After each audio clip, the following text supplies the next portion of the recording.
আজকে ঢাকা মেডিকেলের ইতিহাসের একটি চমৎকারতম সন্ধ্যা আমরা উপভোগ করছি, যেই সন্ধ্যায় আমরা নির্দ্বিধায় আল্লাহ রাব্বুল আলামিনের কুরআনুল কারীম থেকে, নবীজির হাদিস থেকে আজকের এই চমৎকার হালাকায় আমরা এসে উপস্থিত হতে পেরেছি।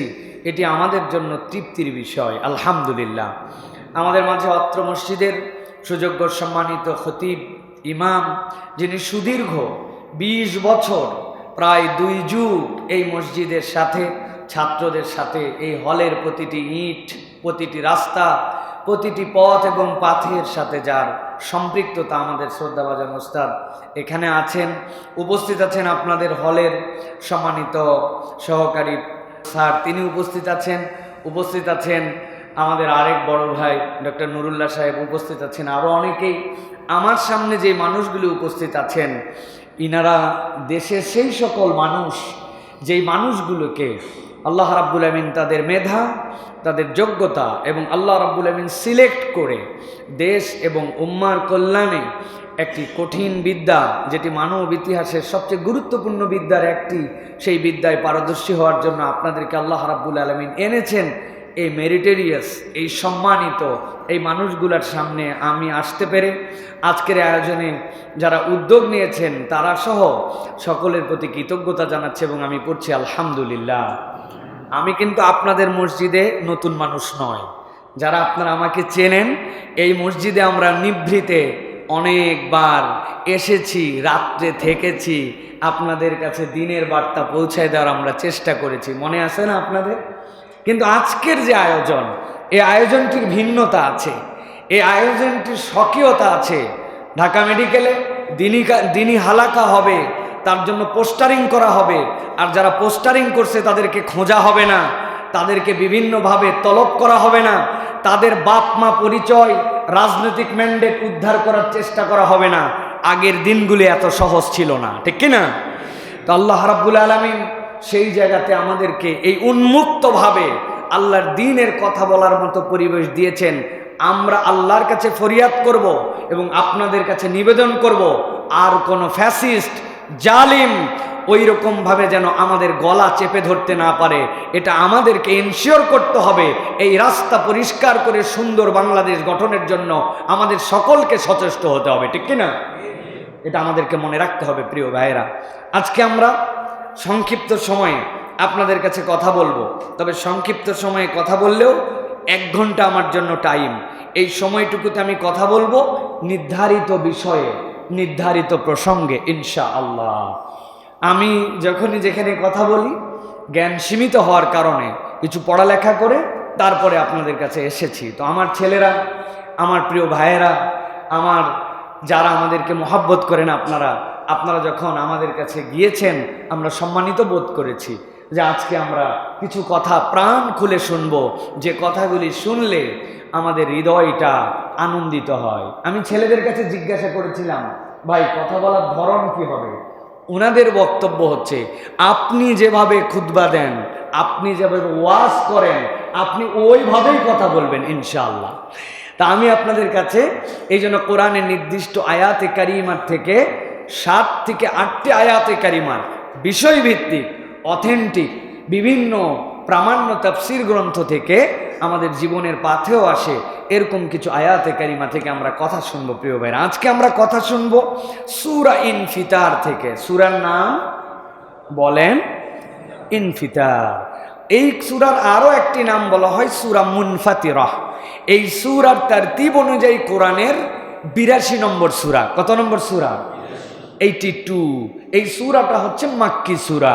কুরআনুল কারীমের সূরাগুলি 2 ভাগে বিভক্ত, একটা মাক্কি আর একটা মাদানী। মাক্কি বলা হয় হিজরতের আগে অবতীর্ণ সূরা, মাক্কি সূরা। নবীজির হিজরতের পরে অবতীর্ণ সূরা মাদানী সূরা। মদিনায় চলে গেছেন, বিদায় হজে নবীজি আসছেন, কিন্তু বিদায় হজে মক্কায় থাকা অবস্থায় যেই সূরা অবতীর্ণ হয়েছে সেটিও মাদানী সূরা, কেননা হিজরতের পরের সূরা। এই জন্য আমরা যে সূরাটির আলোচনা করব, এটা মক্কায় অবস্থানকালীন হিজরতের পূর্ববর্তী সূরা, নবী করিম সাল্লাল্লাহু আলাইহি ওয়াসাল্লামের প্রতি অবতীর্ণ। আল্লাহ রাব্বুল আলামিন এই সূরার প্রথম 4টা আয়াতে কারিমার মধ্যে একটা গাঁথুনি রেখেছেন, একটা সংমিশ্রণ রেখেছেন। এই 4 আয়াতে কারিমা 4টা আলাদা চিত্রের একটি প্রকাশ, 4টি আলাদা ছবির একটি পুনর্বিন্যাস। আমরা উদাহরণস্বরূপ অনেক সময় বলতে পারি, আমরা অনেক ক্যালিগ্রাফি দেখি, অনেক ফটো ফ্রেম দেখি, আমরা দেখি একটা ছবি কিন্তু 3টা আলাদা আলাদা ফ্রেমে ঝুলানো আছে, 3টা মিলিয়ে তাকালে আমাদের কাছে একটা ফ্রেম আসে। দেখেছেন না আপনারা? গ্রাফিতি এঁকেছে ছেলেরা মেডিকেলের বাহিরের ওয়ালে, কিন্তু গ্রাফিতি আঁকতে যে দেখেছে মধ্যে একটা 10 ইঞ্চি খুঁটি, কিন্তু তারা গ্রাফিতির মান যেন ক্ষুণ্ণ না হয় এই জন্য ডানেও রেখেছে বামেও রেখেছে, মধ্যের টুকুকে আলাদা করে নাই। ওটার সাথে তাকালে, এই অ্যাঙ্গেল থেকে তাকালে মনে হবে অপূর্ণ, এদিক থেকে তাকালে কিন্তু সামনে থেকে তাকালে দেখা যাবে পূর্ণ। আলাদা আলাদা খণ্ডিত চিত্র কিন্তু মিলিয়ে একটা পূর্ণতা এসেছে। আল্লাহ রাব্বুল আলামিন, আমি বুঝানোর জন্য বলছি, 3টা লেয়ারে আপনাদের কাছে কথা বলবো। প্রথম লেয়ার যে আল্লাহ রাব্বুল আলামিন এই সূরার প্রথম 4টা আয়াতে কারিমাতে আল্লাহ রাব্বুল আলামিন একটা চিত্র আমাদের সামনে তুলে ধরছেন। আল্লাহ রাব্বুল আলামিন কি বলছেন চলুন তাহলে আমরা ধারাবাহিকভাবে সেই কথাগুলি বুঝার জন্য চেষ্টা করি। প্রিয় ভাইরা, আল্লাহ রাব্বুল আলামিন বলছেন, ইযা সামাউন ফাতারাত, দুনিয়ার মানুষ তুমি যে আসমানের দিকে তাকায় দেখতে পাও, এই আসমানটা দেখে তুমি বিস্ময়ে অভিভূত হয়ে যাও। আল্লাহ নবী এক হাদিসের মধ্যে বলেছেন, দুনিয়ার মানুষ শোনো, আল্লাহ রাব্বুল আমিন আসমান জমিন সংক্রান্ত যে আয়াত অবতীর্ণ করেছেন, আসমান জমিন আর দিন রাতের আবর্তনের যে আয়াত, এই আয়াতগুলি যখন কোনো বান্দা তেলাওয়াত করে কিন্তু এর মধ্যে চিন্তা করে না, এর মধ্যে গবেষণা করে না, তার জন্য ধ্বংস।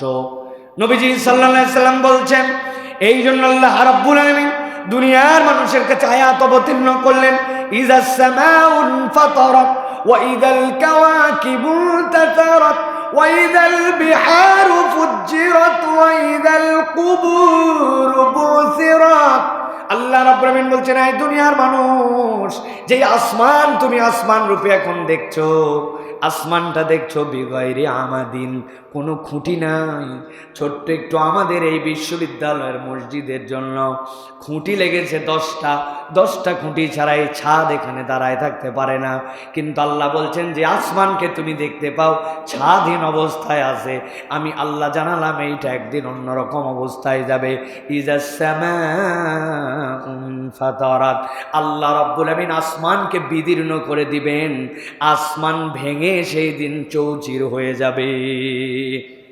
আল্লাহ রাব্বুল আমিন বলছেন কেবল আসমান ভেঙে চৌচির হবে না, রব্বুল আলামিন বলছেন সাথে সাথে জেনে রাখো, ওয়া ইযাল কাওয়াকিবু তাসারাত, ওই আসমানের দিকে তাকায় তোমরা যেই তারকামালা দেখতে পাও, ছোট্ট ছোট্ট তারকা দেখতে পাও, অনেক সময় গ্রামের মানুষজন ধাঁধা ধরে তার নাতিদেরকে, ছোট মানুষদেরকে, আমাদেরকেও আমাদের ছোটবেলায় বড়রা ধাঁধা ধরেছে। এক থালা সুপারি গুনতে পারে কোন ব্যাপারী? বলেন ধাঁধার উত্তর কি? আসমানটা একটা প্লেটের মতো, ওর ভিতরে তোমাদের জন্য কতগুলা সুপারির মতো মনে হয়, কিন্তু যারা মহাকাশ বিজ্ঞানী, যারা আসমান বিদ্যায় পারদর্শী, তারা বলছেন যেটাকে স্টার বলে আমাদের কাছে এত ছোট মনে হয়, এইটা এত ছোট মামলা নয়। দুনিয়ার তুলনায় 12 লক্ষ গুণ বড় যদি সূর্য হয়, এরকম 12 লক্ষ সূর্য যদি একটা তারার মধ্যে ফেলে দেওয়া হয়, এক একটা তারা এত বড়, ওই তারাগুলা 12 লক্ষ সূর্য গিলে খাওয়ার পরেও টের পাবে না। আল্লাহ রাব্বুল আমিন বলছেন, ওয়া ইযাল কাওয়াকিবু তাসারাত, তোমাদের মাথায় ধরবে না, আসমান যখন বিদীর্ণ হয়ে যাবে, ওই আসমানের পরে রব্বুল আমিন তারকামালাগুলাকে ঝরায় ফেলে দিবেন। মুফাসসিররা ব্যাখ্যা করছেন, আপনার হাতে যদি একটা তসবিহ থাকে, তসবিহটার যদি কোনো এক জায়গায় কেউ টান দিয়ে ছিঁড়ে ফেলে, টেনে ফেলে, ওই তসবিহটা টান দিয়ে কেটে ফেলার পরে যেরকম করে ঝরঝর করে এক মাথা থেকে আরেক মাথা পড়ে, যেরকম করে তসবির দানাগুলা ছড়িয়ে পড়ে, তাসারাত মানে আল্লাহ বুঝাচ্ছেন ওই আসমান বিদীর্ণ হওয়ার পরে যেই তারকা তুমি দেখতেছো, এই তারকাগুলো এরকম করে ছড়িয়ে সরে পড়বে, এইরকম করে অস্তিত্বহীন হয়ে পড়বে। তুমি কল্পনার মধ্যেও নিতে পারবা না, যেটা এত বড় রব্বুল আলামিন এক মুহূর্তে সেটাকে কি অবস্থায় নিয়ে যাবেন। আল্লাহু আকবার। আল্লাহ রাব্বুল আলামিন এরপরে বলছে, এই দুনিয়ার মানুষ ভালো করে খেয়াল করে এবার, ওয়া ইদাল বিহারু ফুজ্জিরাত। রব্বুল আমিন বলছেন এরপরে সমুদ্র যেইটা তুমি দেখছো, দুনিয়ার 3 ভাগ তুমি যেইটা পানি দেখো, যেই সমুদ্রের পানিগুলা তোমাদের কাছে অথই জলরাশি হিসাবে প্রকাশ পায়, এর শুরু কোথায় শেষ কোথায় তুমি বুঝো না। আল্লাহ বলছেন জেনে রাখো, ও ইদাল বিহারু ফুজ্জিরাত, আমি রব্বুল আমিন এই সাগরগুলাকে উত্তাল বানায় দিব। এই উত্তালের ব্যাখ্যা কি? মুফাসসিররা ব্যাখ্যা করছেন যে আধুনিক কালের কারণে এই ব্যাখ্যাটা আমাদের জন্য সহজ হয়ে গেছে। পানির মধ্যে যে যৌগ আছে, এই যৌগগুলো যখন ভেঙে যাবে, এইটার সাথে যখন অক্সিজেন এসে যুক্ত হয়ে যাবে, এটার সাথে যখন নাইট্রোজেন চলে আসবে, হাইড্রোজেন যখন চলে আসবে, যেইটাকে আমি এখন আগুন নিভানোর জন্য পানি হিসেবে ব্যবহার করি, ওই পানিটাই তখন উত্তাল হয়ে তখন বিশাল আকারের অগ্নি হিসাবে সেইটা নির্বাপন হয়ে যাবে। সমুদ্রগুলা জ্বলতে শুরু করবে, উত্তাল হয়ে যাবে। রব্বুল আলামিন বলছেন গভীর মনোযোগ দেন, 3টা কথা বলেছি। আসমান যখন বিদীর্ণ হয়ে যাবে, তারকামালা, যেই তারকামালার সাইজ জানি না, ওই তারকাগুলো যখন ঝরে ঝরে পড়ে যাবে, সমুদ্রগুলার ব্যাপারে এত বড় ধারণা। আল্লাহ বলছেন ওই সমুদ্রগুলো যখন উত্তাল হয়ে যাবে, এই 3টা কত বড় ঘটনা। আসমান নাই, তারকা নাই, আপনার সামনের সমুদ্রগুলো সব এলোমেলো হয়ে গেছে। আল্লাহ বলছেন এই 3টা ঘটনা যত বড়, এর সাথে সামঞ্জস্যপূর্ণ 4র্থ ঘটনাটা মানুষ মনে করে না কিছু, কিন্তু তার থেকেও বড়। আল্লাহ বলছেন ওয়া ইদাল কুবুরু বুসিরাত, এই দুনিয়ার মানুষ, তোমরা যে কবরস্থিত হয়ে গিয়েছিলে, দুনিয়ার থেকে চলে গিয়েছিলে, দুনিয়ার থেকে হারায় গিয়েছিলে, আল্লাহ রাব্বুল আমিন প্রত্যেকটা কবরকে ওই দিন উত্থিত করে দিবেন। আল্লাহু আকবার। প্রত্যেকটা কবর উন্মোচিত হয়ে যাবে।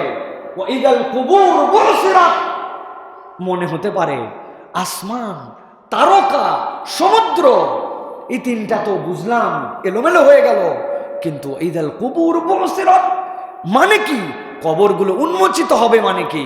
রব্বুল আলামিন বুঝাচ্ছেন, বান্দা ওই দিন কিয়ামত সংগঠিত হওয়ার পরে সিংহায় ফুৎকারে ধ্বংস, সিংহায় ফুৎকারে এরপরে যখন মানুষ পুনরুত্থিত হবে, ওই মানুষগুলি যে হালতেই থাক, সমুদ্রে হারায় গেছে, 2 জন গেছিল, তাদেরকে ছেড়েই মহাকাশযান দুনিয়ায় চলে আসছে, খবর পান নাই? তাদের উদ্ধারের জন্য স্পেসে আবার পাঠানো হবে। এরকম স্পেসে অনেক কিছু হারায় যেতে পারে। আসমানের কথা আল্লাহ বলেছেন, তারকা মণ্ডলীর কথা আল্লাহ বলেছেন। একজন মানুষের কবর হয় না, সমুদ্রে হারিয়ে গেছে, জাহাজ ডুবে গেছে, এমনও এক ব্যক্তি যাকে যেন কেউ খুঁজতে না পারে, এই জন্য কবরের মধ্যে তার লাশকে নিক্ষেপ করে দেওয়া হয়েছিল। এরকম ইতিহাসও তো আমাদের জানা আছে। আল্লাহ বলছেন তোমার হাল যাই হোক না কেন, আমি আল্লাহ বললাম ওয়া ইদাল কুবুর বুসিরাত, ওই তোমার মৃত্যু পরবর্তী অবস্থাটার নামই হচ্ছে কবর। আমি রব্বুল আলামিন বললাম কবর সমূহ তোমাদের জন্য উন্মোচিত করে দেওয়া হবে, অর্থাৎ রব্বুল আলামিনের সামনে তোমাদেরকে ওই দিন দাঁড়াতে হবে। আল্লাহ রাব্বুল আলামিন বলছেন এই যে মানুষ, যেই মানুষটি আল্লাহর সামনে ওই দিন দাঁড়াবে, রব্বুল আমিন বলছেন দাঁড়ানোটা এমনি এমনি হবে না। আল্লাহ 4টা মিলে একটা চিত্র দিয়ে বা দ্বিতীয় পরিসরের মধ্যে আল্লাহ রাব্বুল আমিন বক্তব্য শুরু করেছেন। আল্লাহ রাব্বুল আমিন বলছেন যেই না কবর উন্মোচিত হবে, রবের সামনে যেই না মানুষ দাঁড়ায় যাবে, মানুষ ভয় পেয়ে যাবে, মানুষ আশ্চর্য হয়ে যাবে। এর থেকে বড় আশ্চর্য তার জীবনে আর কিছু থাকবে না। রব্বুল আমিন বলছেন আলিমাত নাফসুম মা কদ্দামাত ওয়া আখারাত। আল্লাহ রাব্বুল আমিন সাথে সাথে সে অগ্রে পশ্চাতে কি প্রেরণ করে আসছে, তার জীবনযাপনের পদ্ধতিটা কেমন ছিল, আল্লাহ রাব্বুল আলামিন ওই মানুষের অগ্র পশ্চাতের খবরটা তাকে জানাতে শুরু করবেন। গভীর মনোযোগে বোঝেন, আলিমাত নাফসুম মা কদ্দামাত ওয়া আখারাত। আল্লাহ রাব্বুল আলামিন দুনিয়ার মানুষকে বলছেন অগ্রে কি ছেড়ে এসেছে, পশ্চাতে কি ছেড়ে এসেছে এটা মানুষকে জানানো হবে। মুফাসসিরে কেরাম 3 ধরনের ব্যাখ্যার মধ্যে ঢুকিয়েছেন, 3 ধরনের কথা বলে মানুষকে সাবধান বানিয়ে দিয়েছেন। একটি বক্তব্য হচ্ছে দ্বারা দুনিয়ার মানুষ দুনিয়ার বুকে কোন কাজকে প্রায়োরিটি দিয়েছে আর কোন কাজকে সে প্রায়োরিটি দেয় নাই, আল্লাহ রাব্বুল আমিন তার প্রায়োরিটির হিসাবটা ওই দিন বান্দার সামনে উপস্থাপন করবেন। দিনদার মানুষের জন্য বোঝা সহজ। ধরুন আপনার সামনে একটা চমৎকার বার্গার এনে হাজির করা হয়েছে, পিৎজা হাট থেকে আপনার জন্য পিৎজা এনে দেওয়া হয়েছে। খাবারের ডেকোরেশন দেখে আপনার মাথা খারাপ, খাবারের কোয়ালিটি দেখে আপনি আনন্দিত। এত চমৎকার খাদ্য, এত চমৎকার ডেকোরেশন, এত চমৎকার উপস্থাপনা, সব ঠিক। জিজ্ঞাসা করছেন একজনকে যে এর ভিতরে যে চিজ দেওয়া আছে, চিজটা কিসের? উনি বলছে সব ঠিক আছে, শুধু চিজটা হচ্ছে শুয়োরের চর্বি দিয়ে বানানো। বুঝে থাকলে বলেন তো, একজন মুসলমান যদি হালাল হারামের বিবেচনা করে, খাদ্য যত সুন্দরী হোক ওইটার মধ্যে যদি হারাম ইনগ্রিডিয়েন্টস থাকে সে কি ওইটা খাবে? কথা বলতে হবে ভাই, খাবে? গভীর মনোযোগে বোঝেন। আল্লাহ রাব্বুল আমিন বলছেন আলিমাত নাফসুম মা কদ্দামাত ওয়া খারাত। ওই বান্দাকে রব্বুল আমিন জানিয়ে দিবেন অগ্রে পশ্চাতে সে কোনটাকে প্রাধান্য দিয়েছে আর কোন পথটাকে সে প্রাধান্য দেয় নাই। আল্লাহ রাব্বুল আমিন সব হিসাব তার সামনে উপস্থাপন করবেন। তাকদিম এবং তাখির আল্লাহ রাব্বুল আমিন এমনি এমনি উল্লেখ করে নাই। আল্লাহ রাব্বুল আমিন বুঝাতে চেয়েছেন কোনটা তার প্রাধান্য দেওয়া উচিত ছিল আর কোনটা সে প্রাধান্য দেওয়া উচিত ছিল না। এই হিসাবটা রব্বুল আলামিন বান্দার সামনে উন্মোচিত করে দিবেন।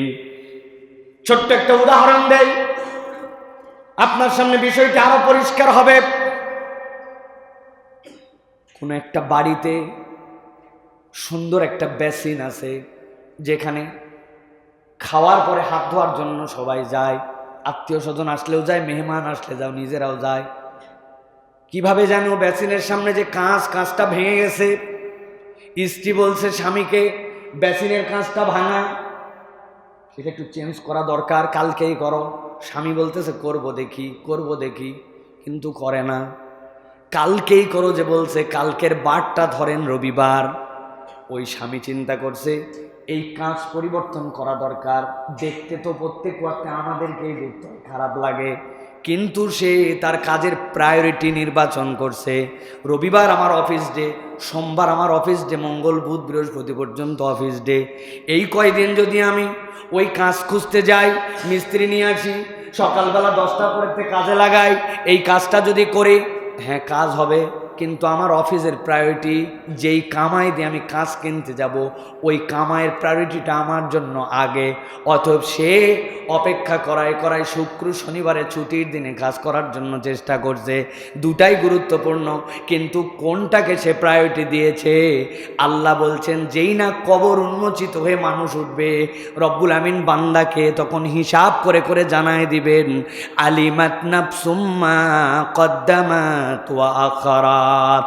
বান্দা কোন কাজ তোমার প্রায়োরিটিতে করার কথা ছিল আর কোন কাজের প্রায়োরিটি তোমার পেছনে থাকার কথা ছিল, ওই দিন কিন্তু তোমার জন্য হিসাব বরাবর করা হবে।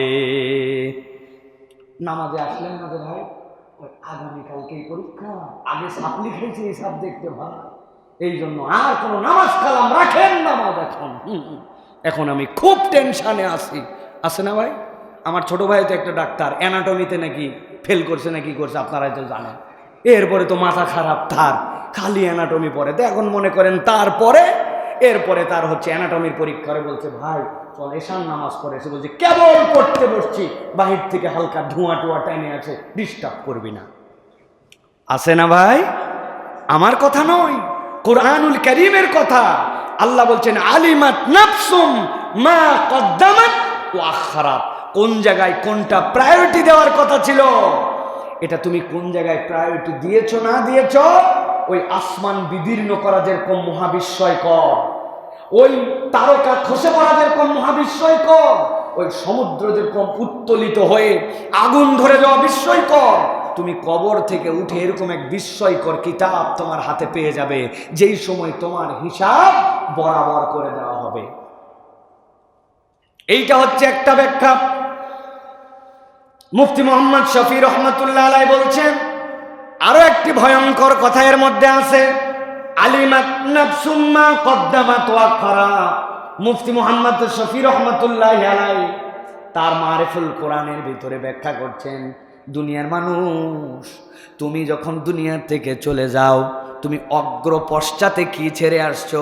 অগ্র মানে তুমি এমন কোনো কাজের নজির স্থাপন করে আসছো, এমন কোনো গুড ডিডস তোমার জীবনে তুমি করে আসছো, এমন কোনো সাদাকায়ে জারিয়া তোমার লাইফে তুমি প্রতিস্থাপন করে আসছো। তুমি কবরে চলে আসছো, কিন্তু তোমার আমল নামা বন্ধ হয় নাই। বান্দা কবরে শুয়ে শুয়েও তার অগ্রের কল্যাণকর কাজের সওয়াব তার আমল নামায় পেয়ে যায়। সুবহানাল্লাহ বললাম যেরকম আনন্দ চিত্তে। মুফতি শফি রহমাতুল্লাহ বলছেন, ভয়ঙ্কর দিকটাই তো ওই জায়গায়। আল্লাহ রাব্বুল আলামিন যে বলছেন, আলিমাত নাফসুম মা কদ্দামাত ওয়া আখরা। এই বান্দা জেনে রাখো, তুমি যেরকম কল্যাণকর কাজ ছেড়ে তুমি আসছো, ঠিক একই রকম তুমি তোমার জীবনে যদি এমন কোনো কাজ প্রতিষ্ঠিত করে দুনিয়ায় আসো যেইটা তোমার জন্য করা ঠিক হয়েছিল না, কিন্তু তুমি একটা নজির স্থাপন করে দিয়ে আসছো, খারাপ কাজের কালচার তৈরি করে দিয়ে আসছো, এমন একটা প্র্যাকটিস দাঁড় করায় আসছো যেই প্র্যাকটিসের কারণে তুমি চলে যাওয়ার পরেও ওই খারাপ কাজটাও তোমার দ্বারা চলমান, তাহলে তোমার আমলনামায় কবরে যাওয়ার পরে যখন তোমাকে উত্থিত করা হবে, তুমি দেখবে এমন গুনাহ তো আমি করি নাই, কিন্তু ওই গুনার নামটা তোমার আমল নামাতেও চলমান থাকবে, তোমার আমল নামাতেও চলমান আছে।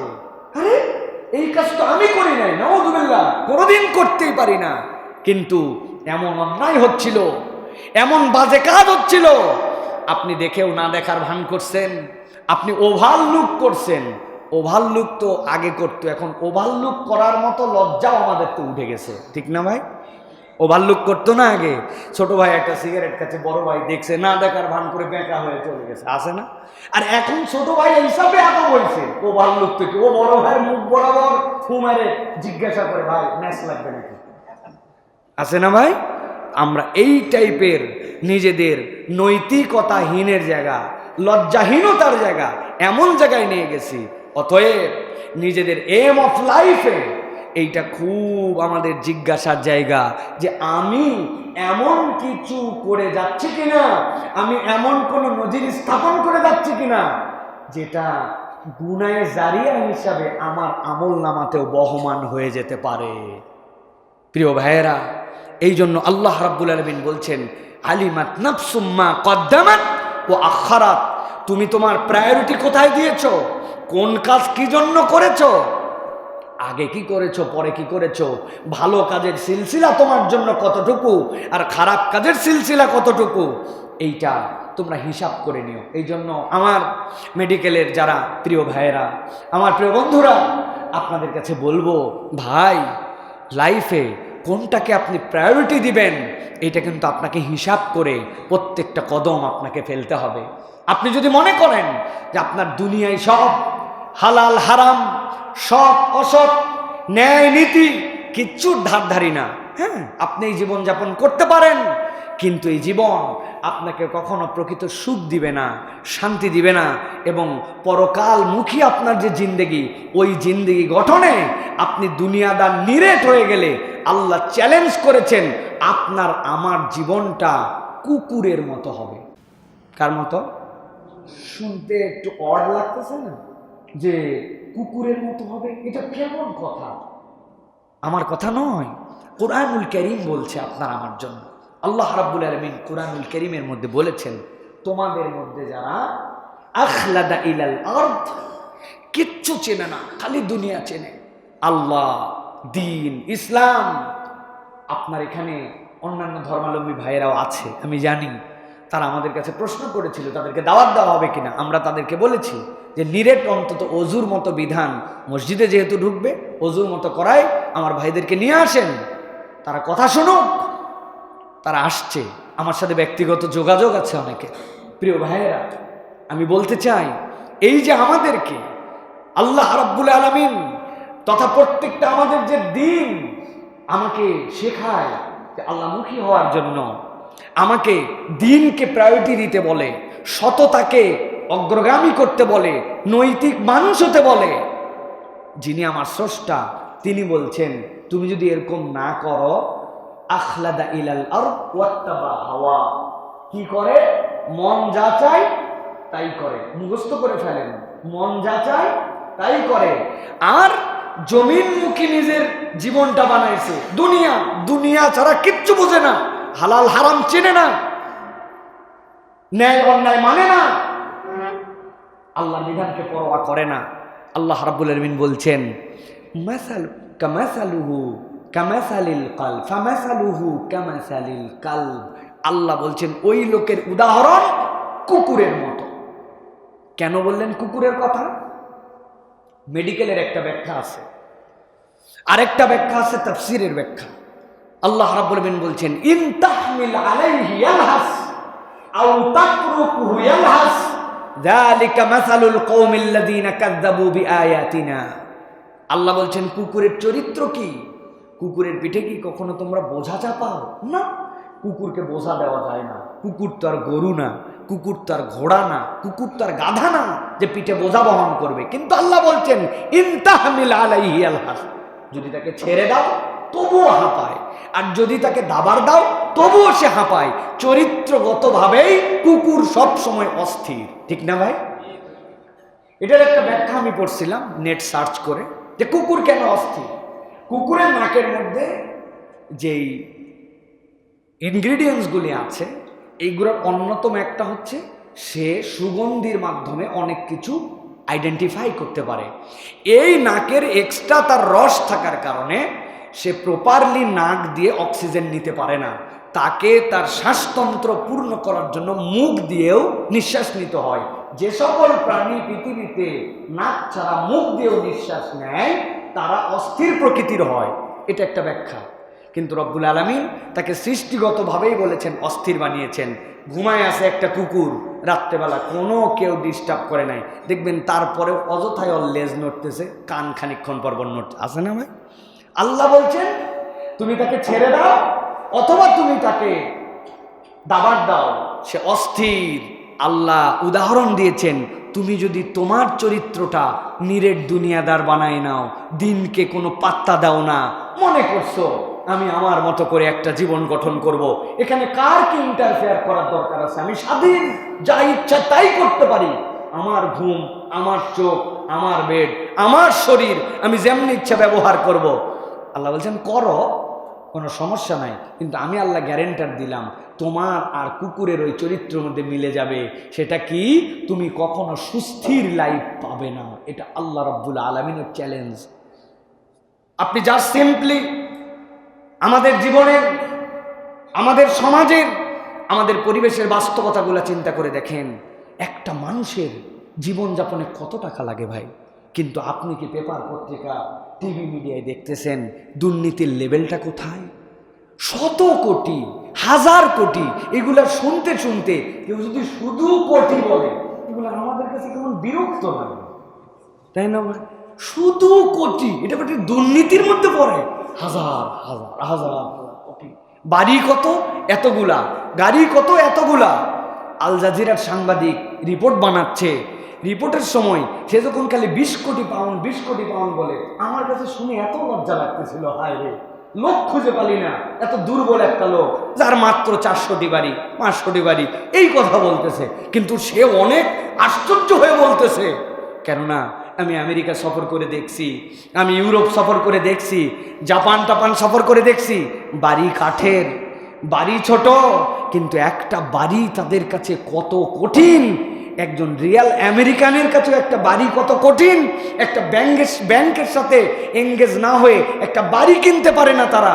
আর সেখানে কোথাকার কোন বাংলাদেশ, যেই বাংলাদেশের কোনো খবরই নাই, সেই দেশের একজন নাকি আমেরিকায় 10টা বাড়ি, ইংল্যান্ডে 300টা বাড়ি।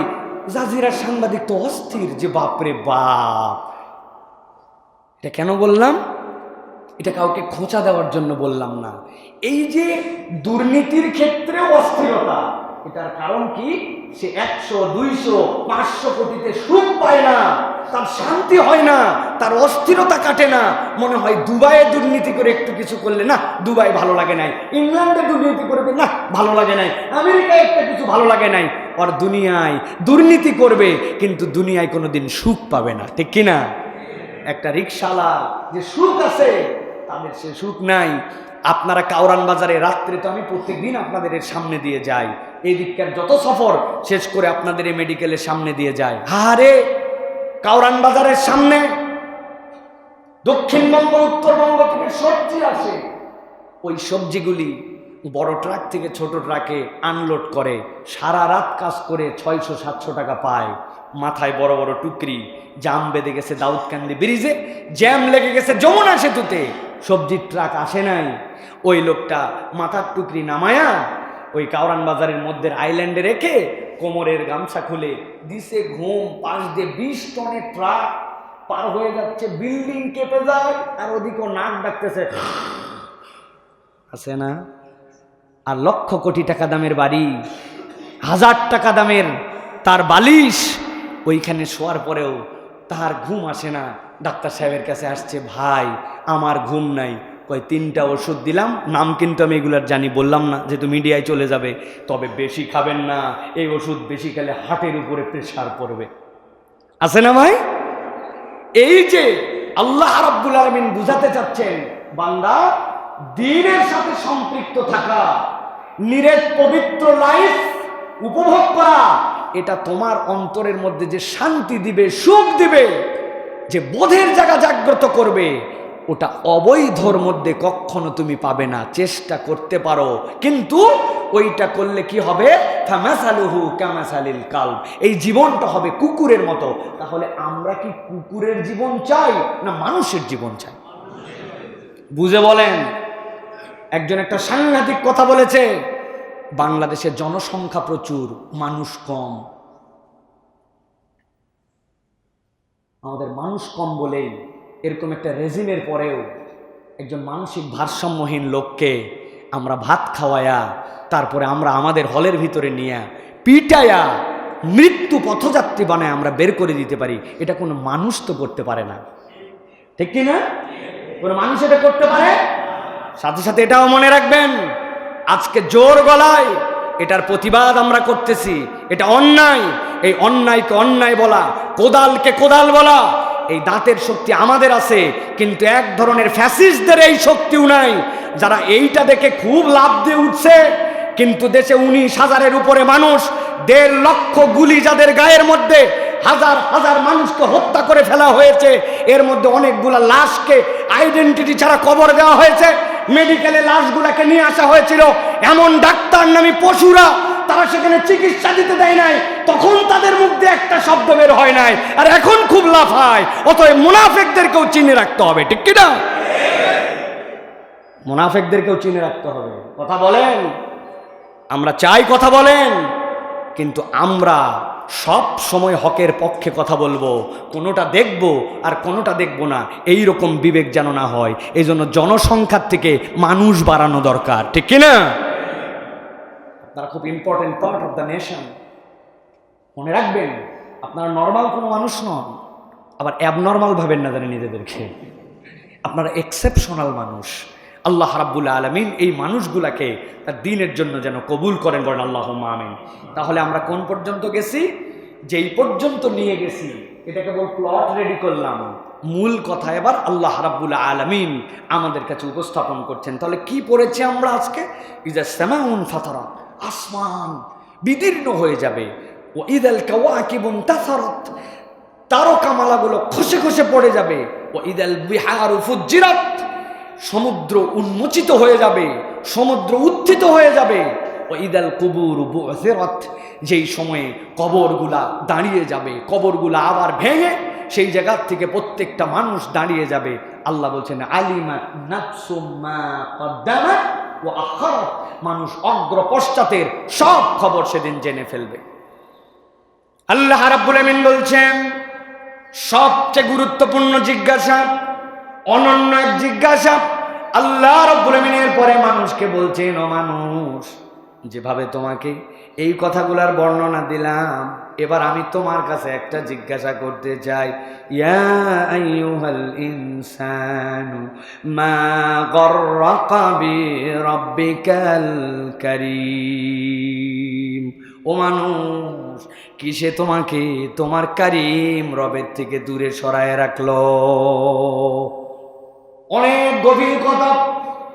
আল্লাহ রাব্বুল আমিন এই আয়াতে কারিমার মধ্যে এমন মেসেজ দিয়েছেন, কোন বান্দা যদি এই আয়াতে কারিমার হৃদয়ের মধ্যে কেবল ধারণ করে নিতে পারে আর সারাদিনে যদি এইটা একবার করে মনে করে, আমার আল্লাহ আমাকে জিজ্ঞাসা করেছেন, ইয়া আইয়ুহাল ইনসান, হে মানুষ। মানুষ শব্দটা মুফাসসিররা বলছেন দুইটা শব্দ থেকে এসেছে। হয়তো মানুষ শব্দটা এসেছে নিসিয়ানুন থেকে। নিসিয়ানুন মানে ভুলে ভরা। মানুষ চারিত্রিকভাবে মানুষ ভুলে যায়, ভুলও মনাই হচ্ছে মানুষের স্বভাব, ঠিক কিনা? এক ডাক্তার সাহেব সকালবেলা বাহিরে যাবে, চেম্বারে যাবে, বেচারির আবার চোখে একটু সমস্যা। ডাক্তার সাহেবরা অনেক পড়ালেখা করেন জন্য চশমা লাগে, ঠিক না? সকালবেলা চশমা খুঁজে পায় না, রাগে মেজাজ ফায়ার হয়ে গেছে, আমার চশমা কই? বউরে বলছে তাড়াতাড়ি দাও, অফিসের দেরি হয়ে যাচ্ছে। বউ খুঁজতেছে সাথে, অনেকক্ষণ খোঁজার পরে স্বামীর দিকে তাকায় ফ্যাক করে হেসে দিছে। বেচারির তো মেজাজ আরও খারাপ, চশমা খুঁজে পাই না, আমার দিকে তাকায় হাসো কেন? বউ বলতেছে হাসবো না তো কি করব, কপালে একটু হাত দিয়ে দেখো। কপালে হাত দিয়ে দেখে চোখের চশমা টেনে কপালে রাখা। এখান থেকে মাত্র 1 আঙ্গুলের ব্যবধান, কিন্তু 10 মিনিট খোঁজা শেষ। মানুষ ভুলে যায়, ভোলায় মানুষের চরিত্র, ঠিক কিনা? আল্লাহ বলতেছেন এইটা যদি নিসিয়ান থেকে হয় এইটার অর্থ একরকম, আরেকটা হচ্ছে উনাসুন থেকে। যদি মানুষটা হামজা নুনসিন এখান থেকে আসে, তার মানে হচ্ছে ভালোবাসায় ভরা। আল্লাহ বলছেন মানুষ যেরকম ভুলে ভরা, মানুষ সেরকম আল্লাহর ভালোবাসায় ভরা। রব্বুল আমিন সব প্রাণীকে কুন ফায়াকুনের হুকুম দিয়ে সৃষ্টি করেছেন, কিন্তু খলাকাল্লাহু আদামা বিয়াদিহি, আল্লাহ রব্বুল আমিন নিজের হাতে আদমকে আল্লাহ রাব্বুল আমিন সৃষ্টি করেছেন। আল্লাহ রাব্বুল আমিন এই জন্য বলছেন, ইয়া আইয়ুহাল ইনসান মা গররাকা বিরাব্বিকাল কারীম।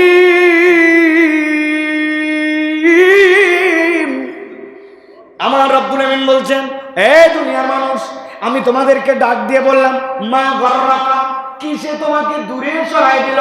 গররাকা এই শব্দের ব্যাখ্যা করেছেন মুফাসসিরিনে কেরাম, তুমি নিজের জন্য এমন চিন্তা করো যেই চিন্তাটা মনে করো আমার জন্য ভালো, কিন্তু তোমার রব জানেন এটা তোমার জন্য ভালো নয়।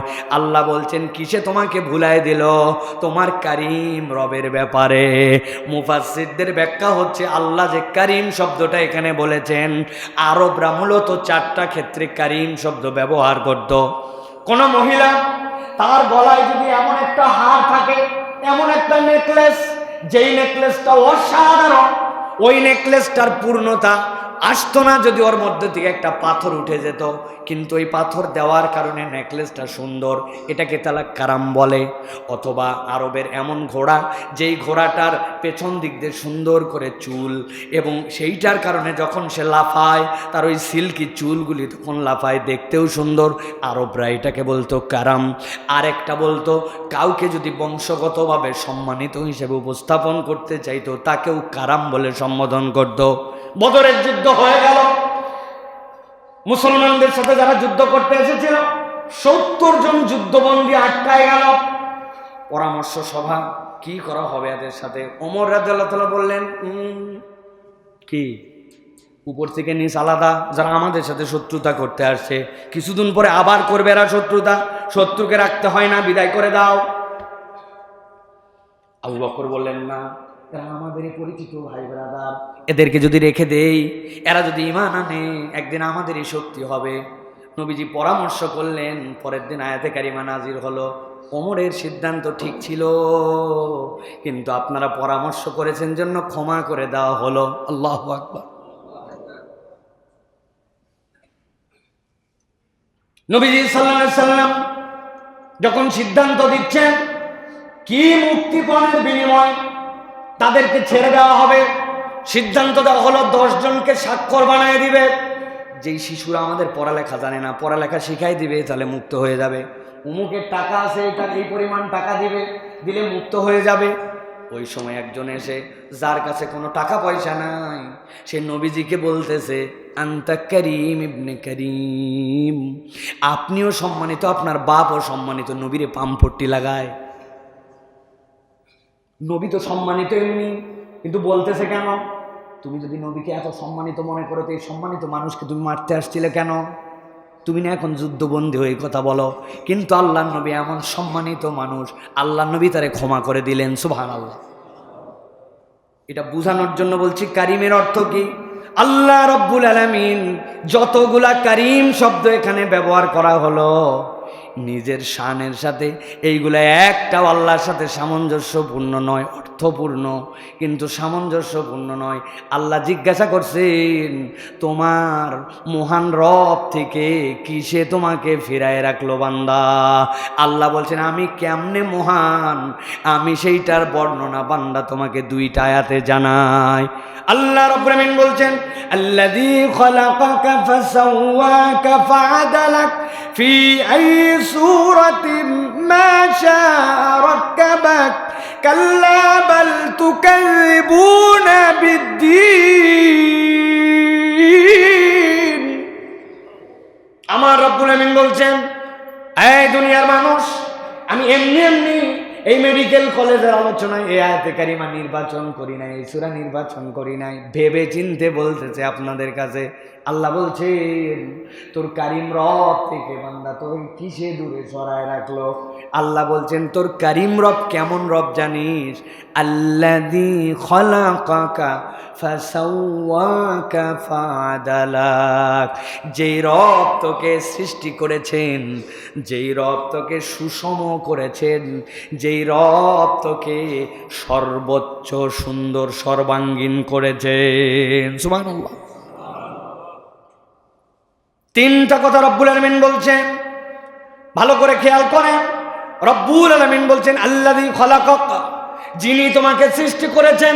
রব্বুল আলামিন নিজেই কুরআনুল কারীমের মধ্যে অন্য জায়গায় বলেছেন, লাকাদ খালাকনাল ইনসানা ফি আহসানি তাকওয়িম।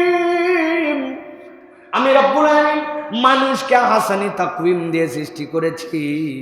মানুষের থেকে সুসামঞ্জস্যশীল, সুন্দর করে আল্লাহ রব্বুল আলামিনের আর কোনো সৃষ্টি নাই। সুবহানাল্লাহ। আল্লাযী খালাকাকা, ভালো করে বুঝেন, তিনটা জিনিস বুঝে নিতে হবে।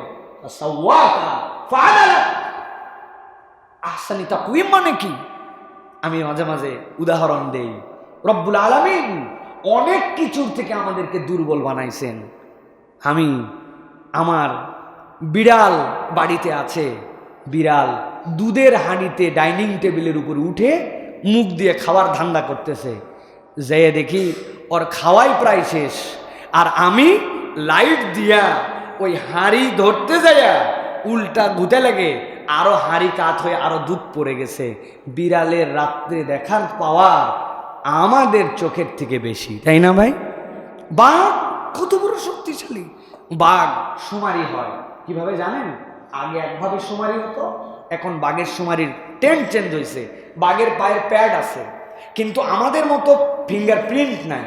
কিন্তু প্রত্যেকটা বাঘের ওই প্যাডের সাইজ আলাদা হয়। এই জন্য ওই প্যাডের মাটিগুলা তুলে নেয়, নিয়ে মেপে মেপে দেখে, হিসাব করে। অনেক জটিল। ভেজা মাটি হলে, নরম মাটি হলে চেঞ্জ হয়ে যায়। একই বাঘ দুইবার গণনায় চলে আসে। কিন্তু আধুনিককালে বাঘ ভিন্নভাবে গবেষণা হয়। তারা ক্যামেরা লাগায় রাখে, ক্যামেরা রাখায় প্রত্যেকের গায়ে প্রিন্ট নেয়। পৃথিবীতে যত বাঘ দেখতে আপনার আমার চোখে একরকম, কিন্তু ডোরা টানার মধ্যে পৃথিবীর প্রত্যেক বাঘ স্বকীয়। এইটা দেখে দেখে বাঘ গণনা করা হয়। বাঘ নিজে জানে না এই বিদ্যা, কিন্তু বাঘ দেখে আমরা ভয় পাইলেও এই বিদ্যা আমরা জানি, ঠিক না ভাই? চোখে দুর্বল, কানে দুর্বল, চলাফেরায় দুর্বল, সব দিক দিয়ে দুর্বল আমরা। কিন্তু আল্লাহ বলছেন আহসানি তাকওয়িম, আমি আল্লাহ তাকে একটা সুসামঞ্জস্যশীল ব্রেন দান করেছি, যেইটা দিয়ে সে এইগুলা চিন্তা করতে পারে। সুবহানাল্লাহ। আল্লাযী খালাকাকা ফাসাওয়াকা, রব্বুল আলামিন বলছেন আমি তাকে কি করলাম, সুসামঞ্জস্যশীল করলাম। আমি রব্বুল আলামিন তাকে সাওয়াক বানালাম। সাওয়াক মানে কি, আপনার আমার চিন্তায় কুলাবে না, কিন্তু আপনার আমার জন্য যা যা যেখানে দিতে হবে রব্বুল আলামিন সেখানেই সেটি দিয়েছেন। সুবহানাল্লাহ। অনেক সময় আমি আমার প্রিয় ভাইদেরকে বলি, ইউনিভার্সিটিতে যখন পড়তাম আমরা, ইউনিভার্সিটিতে অনেক কিন্তু আপনাদের সাথেও নিশ্চয় আছে, কিছু বন্ধু আছে আমরা আমাদের ভাষায় বলতাম ঘাউরা। আপনাদের আছে ভাই এরকম? যা বুঝান ও কিচ্ছু বুঝে না, খালি উল্টা পাল্টা প্রশ্ন করে, আছে না? তো ইউনিভার্সিটিতে আমার একটা পরিচয় ছিল, শুধু ডিবেটর না, যত ধরনের উল্টা পাল্টা প্রশ্ন আছে সাইফুল্লাহ ভাইয়ের কাছে গেলে সোজা। মানে আমিও কিছু কিছু প্রশ্ন, মেঠো প্রশ্নের উত্তর যেরকম মেঠো দিতে হয় এই টাইপের ছিল। একজন এসে বলছে, সাইফুল্লাহ ভাই শুনলাম সোয়াব নাকি নূর, আলো, তো আপনার সুবহানাল্লাহ আলহামদুলিল্লাহ আল্লাহু আকবার বললেন নাকি আসমান জমিন সব ভরে যায়। বললাম হ্যাঁ তাই তো। বলছে আমার জিজ্ঞাসাই তো এইটা, আসমান জমিন সব যদি একবার বললে ভরে যায়, এরপরে যখন আবার বলবো জায়গা কোথায়? কথা ঠিক না ভাই? আমি বললাম একদম এক্স্যাক্টলি, গুড কোশ্চেন। তুমি যে হলে থাকো হলের নাম কি? বলে আমি জিয়া হলে থাকি। বললাম তোমার রুম নাম্বার? 216। বা দারুণ ব্যাপার। তোমার রুমে পাওয়ার কত লাইটের? বলছে আমার রুমে টিউব লাইট লাগানো, পাওয়ার জানি না, আলোয় ফকফকা আমার ঘর। আমি বললাম ভাই তোমার ঘর ভর্তি আলো হয়ে যায় লাইট দিলে? বললাম ঘর ভর্তি যদি আলো হয় খবরদার ওই ঘরের মধ্যে মোবাইলের আলো অথবা অন্য কোনো আলো কোনো কিছু আর জ্বলাবে না, কেননা ঘর আলোতে ভরা, নতুন আলো জ্বলালে ঘর ভেঙে যাওয়ার সম্ভাবনা। ও বলছে ও আপনি আমার এই দিক দিয়ে দিক বুঝাই দিলেন। বললাম হ্যাঁ এদিক দিয়ে দিক বুঝালাম। মানুষ আল্লাযী খালাকাকা ফাসাওয়াকা, রব্বুল আলামিন একটা অদ্ভুত ব্রিলিয়ান্সি মানুষের মধ্যে দান করছেন। মানুষ ছাড়া কারো মধ্যে ব্রিলিয়ান্সি নাই। এটা বলার উদ্দেশ্য রব্বুল আলামিন বুঝাতে চান, মা গাররাকা বিরাব্বিকাল কারীম, তুমি যদি খোঁজার চেষ্টা করো তুমি তো তোমার মধ্যেই তোমার রবের নিদর্শন দেখতে পাও। সুবহানাল্লাহ। কত কিছু দেখতে পাই কিন্তু রবের নিদর্শন দেখতে পাই না। ও কি দেখতেছি, মিউনিসিপ্যালিটির থেকে ড্রেন কাটা হচ্ছে, ড্রেজার নিয়ে আসছে, ওই যে ওটা কি বলে এলিভেটার না এক্সেভেটার নাকি, এরকম করে তুলে এরকম করে আনে, এরকম করে নিয়ে এরকম করে রাখে, দেখে অবাক। কিন্তু আপনি আপনার হাতের দিক কোনোদিন দেখলেন না। ডাক্তার সাহেব খুব পণ্ডিতি করেন আমার জ্ঞানে, আমার বিদ্যায়, আমার বুদ্ধিতে। যদিও আপনাদের অনেকের লেখা খারাপ, আমি অনুরোধ করলাম লেখাটা সুন্দর করে না। এখন অবশ্য আমাদের শ্রদ্ধেয় ডাক্তাররা কম্পিউটারে লিখে দিচ্ছেন, এটা ভালো, এটা আমি সমালোচনা করে বলতেছি না, কিন্তু ডাক্তার একটু ব্যাখ্যা করে লিখে মজা পায়। আমরা এত কষ্ট করে পড়ালেখা করছি, তোমরা একটু কষ্ট করে ওষুধের নাম জানো, এই কষ্ট দিয়েন না আপনারা প্রিয় ভাইয়েরা। তো যেটা বলছিলাম যে এই যে হাত, আমি অনেক সময় বলি এই 3টা নখ যদি আপনি আঙুল গাডার দিয়ে বেঁধে দেন, 5টা নখ আঙুলটা গাডার দিয়ে বেঁধে দেন, এরপরে আপনাকে বলছে আজকে রাত্রের খাবার কি, পাতলা ডাল, আলু ভর্তা আর গরুর গোশ। আপনারে ডাল দিয়ে দিছে আর এই নখগুলা বাঁধা, বলছে হাত দিয়ে খাওয়া লাগবে, কেইসা ঠেলা। আর প্রেসক্রিপশন লিখবেন কোন দিক দিয়ে? এই 3টা নখ যদি বেঁধে ফেলা হয় আমি আমার রবকে চিনতে পারি না, অথচ এই 3 নখের মধ্যে আমার রবকে চিনা হয়ে যায়। সুবহানাল্লাহ। মানুষকে রব্বুল আলামিন এরকম ব্রেন দিয়েছেন, আল্লাযী খালাকাকা ফাসাওয়াকা ফাআদালাক। আল্লাহ আদালাক বলে বুঝাইছেন, আল্লাহ মানুষের মধ্যে একটা সুসামঞ্জস্যতা দিয়েছেন, প্রত্যুৎপন্ন মতিটা দিয়েছেন। মানুষ একমাত্র এক্সেপশনাল যে তার বুদ্ধির প্রয়োগ নানান দিক দিয়ে করতে পারে। সুবহানাল্লাহ বলেন। এক লোক গুলিস্তানের মোড়ে ধরেন ধারে করে বাঙ্গি বিক্রি করতেছে। বাঙ্গি চেনেন ভাই? বাঙ্গি চিনেন তো? বাঙ্গি চিনেন না? বলছে একটা বাঙ্গি 30 টাকা, 3টে 100। হিসাবে ভুল হয়েছে নাকি ভাই? একটা বাঙ্গি কত? 30, 3টা কত? 100। ওই লোক বলতেছে এই ভাই কি উল্টাপাল্টা হিসাব দিচ্ছেন, আন্দাজি আপনার হিসাবে ভুল হচ্ছে। বলছে কোনো হিসাবে ভুল হচ্ছে না, আমার সব হিসাব ঠিক আছে। বলতে আশ্চর্য কথা, এক বাঙ্গি যদি 30 হয় 3 বাঙ্গি 100 হয় কেমনে? বলছে আমি যা বলছি তাই, আমি পুরাতন ব্যবসায়ী। ভালো ভাউরা লোক তো। তো ওই লোক বলছে এরা তো শিখানো লাগবে, ঠিক করা লাগবে, এটা সাইজ করা লাগবে। বলছে কেমনে? বলছে শোনো এটা বাঙ্গি দেন। দিছে 30 টাকা দিছে, দিয়ে বললো যে শোনেন আপনার বাঙ্গি তো সাইজে ছোট মনে হচ্ছে, আমার বাড়িতে যাইয়ে এক বাঙ্গিতে কি হবে, আরেকটা বাঙ্গি দেন দিয়েছে, আরেকটা দিয়ে 30 টাকা দিছে, দিয়ে বলল বাঙ্গি আবার কবে পাই না পাই, এত সুন্দর বাঙ্গি, অতএব আরো একটা দেন। নিছে 3 বাঙ্গি দিয়া টাকা আরো 30টা দিছে, দিয়ে বলছে মুরব্বী বাঙ্গি নিছি কয়টা, 3টা। টাকা পাইছেন ফুল? হ্যাঁ বলে গোনেন। গুনছে, গুনে টুনে দেখে 90 টাকা। বলছেন প্রথমেই বলছিলাম না এক বাঙ্গি 30, 3 বাঙ্গি 100, কি উল্টা পাল্টা বলেন, টাকা দেয় 90। বলছে পুরাতন ব্যবসায়ী, হিসাব ঠিকই আছে। আরে 90 টাকা গুনেও বলে হিসাব ঠিক আছে, কি মাথা ঠিক আছে নাকি না? বলছে বাবাজি আমি যদি এক বাঙ্গি 30 আর 3 বাঙ্গি 90 বলতাম, তোমার মতো লোক 3 বাঙ্গি কিন্তু সকাল থেকে হিসাবের মায়ের পেছে বাঙ্গি বেচা শেষ। আল্লাহ রাব্বুল আমিন বলছেন আল্লাযী খালাকাকা ফাসাওয়াকা ফাআদালাক, কে তোমাকে তোমার রব থেকে তারপরে ফিরাই রাখলো? তুমি তোমার রবের কাছে তারপরেও আসলে না, তুমি তোমার রবকে চিনলে না। আল্লাহ রাব্বুল আমিন বলছেন, ভালো করে খেয়াল করেন, রব্বুল আমিন বলছেন ফি আইয়ি সূরাতিন মা শাআ রাক্কাবাক, রব্বুল আমিন তোমাকে তার যেরকম ইচ্ছা সেরকম করে তোমাকে সৃষ্টি করেছেন। অনেক উদাহরণ দিয়ে বলে নাকটা যদি উল্টা দিক হয়ে থাকতো উপর দিকে নিঃশ্বাসও তো নেওয়া যাইতো, কিন্তু একটু কল্পনা করলে দেখা যাবে উল্টা দিক হইলে আসমান থেকে বৃষ্টির পানি যখন পড়তো, আপনি যখন শাওয়ারের নিচে দাঁড়ায় থাকতেন গোসল করতেন, নাকের মধ্যে আপনাকে কেমনে মজবুতি দিয়ে আলাদা করে বাইন্ধে রাখা লাগতো, মুসিবতের বাজার হয়ে যেত আপনার জন্য, ঠিক কিনা?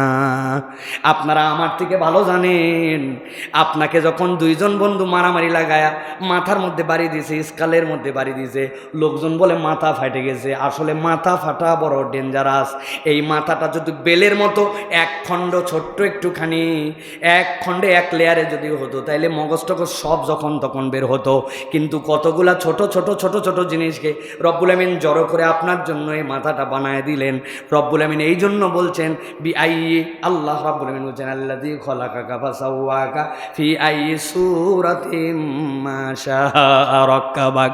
বান্দা তুমি কি তাও তোমার রবের দিকে ফিরবে না? তোমার রব তোমাকে যেরকম ইচ্ছা সুসামঞ্জস্যশীল করে সৃষ্টি করেছেন। সুবহানাল্লাহি বিহামদি, সুবহানাল্লাহি বিহামদি। আমার মেয়ে ছোটটা, সে আমাকে একটা ধাঁধা ধরছে, ওর বয়স 3.5 বছর। বলছে বাবা বলো তো, একই বাটির মধ্যে সাদা বল আবার কালো বল। বিশ্বাস করেন আমি এটা বুঝতে পারিনি, একই বাটির মধ্যে সাদা বল কালো বল। ওর মাকে বললাম এই 3.5 বছর এগুলো কোত্থেকে কি শিখতেছে, আমারে ধাঁধা ধরে। বললো এটা আবার কোনো ধাঁধা হলো নাকি, এটা তো তোমার চোখ, চোখের মধ্যে এই যে সাদা আবার কালো, এটা একটা বাটি। চিন্তা করছেন আপনি? রব্বুল আলামিন আপনার আমাকে কি সুন্দর করে রব্বুল আলামিন সৃষ্টি করলেন। রব্বুল আলামিন বলছেন এই জন্য কাল্লা বাল তুকাযযিবুনা বিদ্দীন ওয়া ইন্না আলাইকুম লাহাফিজিন। আমার বান্দা এত প্রকাশ আসার পরেও, এত বোঝার পরেও আমার বান্দা তারপরেও দিনকে অস্বীকার করে। আল্লাহ এরপরে হুমকি দিয়ে বলছেন সাবধান হয়ে যাও, আমি রব্বুল আমিন তোমার জন্য জানাই দিলাম তুমি যদি এই দিনকে অস্বীকার করো তোমার কিন্তু যাওয়ার জায়গা নাই। ওয়া ইন্না আলাইকুম লাহাফিজিন, তোমার জন্য সংরক্ষক আছে, কিরামান কাতিবিনা ইয়ালামুনা মা তাফআলুন। এমন সম্মানিত 2 জন ফেরেশতা যারা তোমার কাঁধের মধ্যে দাঁড়ায় দাঁড়ায় সব সময় খবর নিচ্ছে, সব কিছু লিখে রাখছে। রব্বুল আলামিনের দপ্তর থেকে ফাঁকি দেওয়ার কোনো জায়গা নাই, ঠিক কি না? ক্লাসে বন্ধু অনুপস্থিত, অতএব ক্লাসে তো প্রক্সি দেওয়া যায় আছে না ভাই? দেন না আপনারা? সুবহানাল্লাহ, এত ভালো আপনারা, আল্লাহ আপনাদেরকে আরো ভালো করুক। সুবহানাল্লাহ, ক্লাসে প্রক্সি দেয় না? হায় হায় হায়, আমরা 70 জন নিয়ে ইউনিভার্সিটিতে প্রক্সি মারছি। আমাদের এক স্যারই ছিলেন, ওনার জীবনে কোনোদিন ছাত্রদের দিক তাকায় হাজিরাই নেই নাই, কারণ স্যার জানতো তাকালেই সব হুজুর ধরা খাবে। আমরা হুজুর ছিলাম না। প্রিয় ভাইয়েরা খবরদার, এই যে কিরামান কাতিবিনা ইয়ালামুনা মা তাফআলুন, আপনি যা করছেন রব আপনার কাছে এটার একটা হিসাব রাখবেন প্রিয় ভাইয়েরা, ওই হিসাবের ভয় করতে হবে প্রিয় ভাইয়েরা। আপনি আল্লাহ রাব্বুল আমিনের দেওয়া এক চমৎকার পরিবেশের মধ্যে এসে উপনীত হয়েছেন, যেই জ্ঞান হয়তো অনেকে পড়ে পড়ে আলাদা করে অর্জন করতে হবে। আর আপনার পাঠ্যসূচির মধ্যেই আল্লাযী খালাকাকা ফাসাওয়াকা ফাআদালাক, আপনি যত খোলেন, যত ব্যবচ্ছেদ করেন, যত পড়েন, তত আপনি বিস্ময়বিভূত হয়ে যান। পুরা পৃথিবীর শুধুমাত্র কিডনির যে ছাকনির বিজ্ঞান, এইটুকু বললে তো ডাক্তার কোনোদিন সিজদার থেকে মাথা তুলতে পারবেন না। আপনি কল্পনা করলে আপনাকে আমি কি বলবো? যা বলতেছি আমার সবসময় স্মরণ হচ্ছে যে এই জ্ঞান তো আপনাকে দেওয়ার কথা নাই, কিন্তু ফাযাক্কির ফাইন্না যিকরা তানফাউল মুমিনিন, এটা আপনাকে স্মরণ করায় দিচ্ছি যেন ভাই আপনি আমার জীবনটা আমাদের মতো করে এই দায়িত্বশীলতার মধ্যে নিয়ে আসতে পারে। প্রিয় ভাইরা, এই জন্য বলবো ডাক্তারদের জীবনের সর্বশেষ কথা প্রিয় ভাইরা, 4-5টা দিক খুবই গুরুত্বপূর্ণ। আপনি এই বিদ্যার সাথে ইসলামী অনুশাসনে যদি নিজের জীবনকে আগায় নেন, আপনি যদি বিদ্যার সাথে একজন দাঈ ইলাল্লাহর ভূমিকা নেন, যে আমি একাই তো জাহান্নাম থেকে বাঁচলে হবে না, আমার রুমমেট 3 জন সালাত আদায় করে না, আমি 5 ওয়াক্ত সালাত আদায় করেই যাচ্ছি, কেমনে সম্ভব এটা? আমার ওই ভাইয়ের জন্য কি চিন্তা থাকবে, কি ফিকির থাকবে? একজন অন্যায় সম্পর্কের সাথে জড়িত, আপনি কিভাবে তাকে ফিরাবেন? ওই লোক জাহান্নামে যাচ্ছে, আপনি জেনে বুঝে আপনার রুমে আগুন লেগে গেছে, আপনি শুধু আপনার ব্যাগ নিয়ে, টাকা নিয়ে, মোবাইল নিয়ে বের হয়ে যাবেন, অসম্ভব। তাহলে আপনি যদি এইটা মনে করেন যে আমার বাকি 3 জন জাহান্নামের দিকে যাচ্ছে, আমি একাই খালি জান্নাতের মসজিদে যাচ্ছি, বাকি 3 জন জাহান্নামে, কেমনে সম্ভব? তাহলে একজন ডাক্তার যখন একজন দাঈ হবে, দুনিয়ায় সবচেয়ে বড় প্রভাব বিস্তার করতে পারে, এর উজ্জ্বল নমুনা ডাক্তার জাকির নায়েক। ঠিক না ভাই? উনি তো অবশ্য উনি আলাদা, উনি আসমান থেকে আল্লাহ ভাগ করে ইন্ডিয়ায় নামাই দিয়েছে। উনি আসমান থেকে আসছিল তো না? উনার মেডিকেলে যে সাবজেক্টে পড়াইছে আপনারা তো সেই সাবজেক্টে পড়েন না, তাহলে কেন আমি আমার মন বড় করতে পারি না? কেন আমি একজন দায়ী হতে পারি না? কেন অপরকে আমি কাছে টানতে পারি না? কেন আমি নৈতিক মানুষ হতে পারি না? এটা কিন্তু আমাদের প্রশ্নের জায়গা, নিজেকে প্রশ্ন করতে হবে। প্রিয় ভাইরা, আমি আপনাদেরকে 2টা লেয়ারে 10টা পরামর্শ দিব। প্রিয় ভাইরা, 1 নম্বর, আমার মেডিকেলের ভাইদের জন্য বলবো, শিক্ষা এবং অধ্যয়ন এর কোনো বিকল্প নাই। এটা ইসলাম আপনাকে নির্দেশনা দেয় যে আপনি শিক্ষা এবং অধ্যয়ন, এটা আপনি জ্ঞান অর্জন করবেন, এটার মধ্যে ঢুকে যাবেন। আমাদের একজন স্যার ছিলেন, আমাদেরকে বলতেন আত-তাফাক্কুর ওয়াত তাদাব্বুর। ইউনিভার্সিটি মানে কি?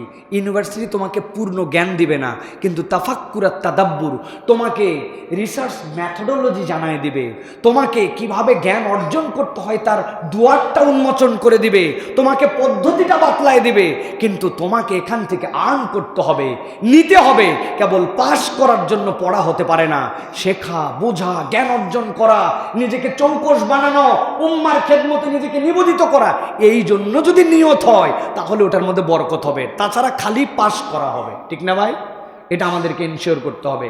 2 নম্বর, সময় ব্যবস্থাপনা।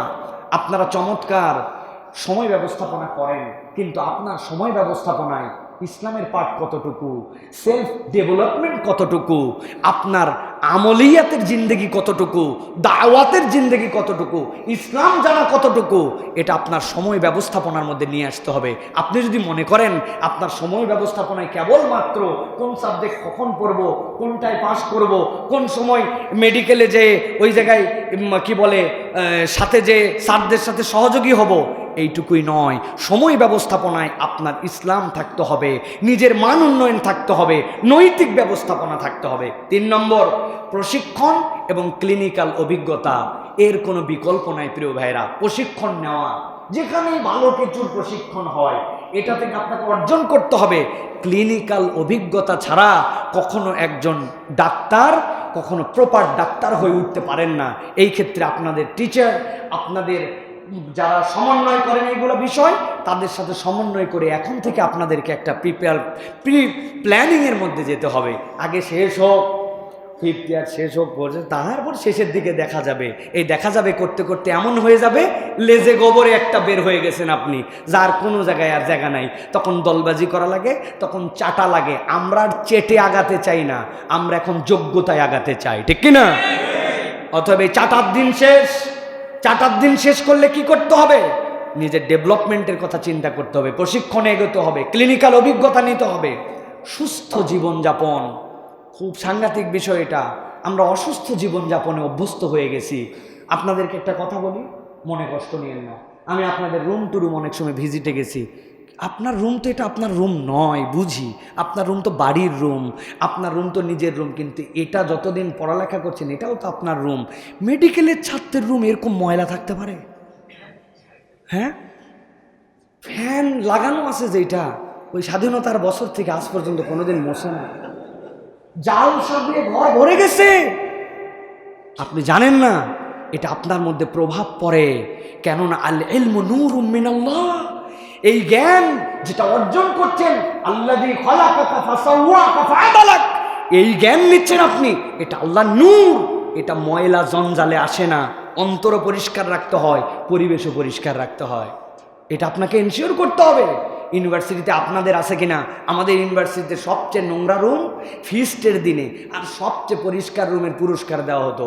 পরপর 5 বছর আমার রুম পুরস্কার পাইছে পরিষ্কার পরিচ্ছন্নতার, আর আমাদের আরেক বড় ভাই ছিল পরপর 5 বছর ঝাঁটা পাইছে।